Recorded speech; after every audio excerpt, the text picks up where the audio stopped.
বাপ্পির সূত্রধর, যার পরিচয় তার বাবা ছিলেন কাঠমিস্ত্রি। তারা চার ভাই, চার ভাই ছিলেন কাঠমিস্ত্রি। কিন্তু আসলে কোনো না সময় কোনো কিছু বিষয় নিয়ে কাউকে নাড়া দেয়। এই সমাজে মিস্ত্রিকে ছোট নজরে দেখা হয়, ছোট মনে দেখা হয়, ছোট করে দেখা হয়। এটা বাপ্পি এর হৃদয়ে খুব আঘাত আনে। তখন সে মনে করে আমি কাঠের কাজ আর করবো না, অতএব আমাকে একটা কিছু করতে হবে। পাশেই ছিল যদু মজুমদার, উনি ছবি আঁকতেন, ছবির কাজ করতেন। সে যদু মজুরের শিষ্যত্ব গ্রহণ করেন। কেটে দাও।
বন্ধুরা ষষ্ঠ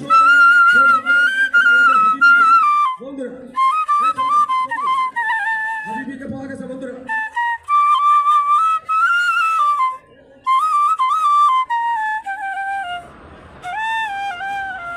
বন্ধুরা এটা একটু নাড়ান। বন্ধুরা ষষ্ঠ পরীক্ষা শেষ হয়ে গেল।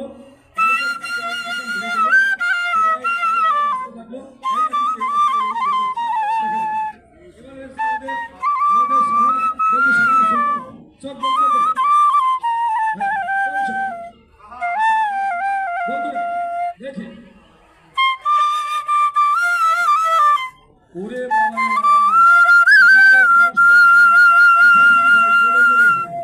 বন্ধুরা সবাই মিলে গেল। এবার আমি শিওর পাবো কিন্তু পাইছি লাস্ট দিদি এই গাড়িতে পিছনে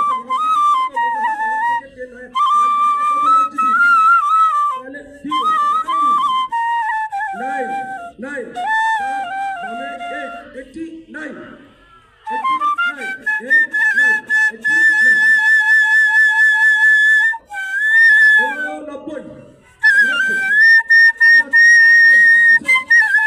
কোনো ভাগ্যবান আছে? হ্যাঁ এটা ঠিক আছে।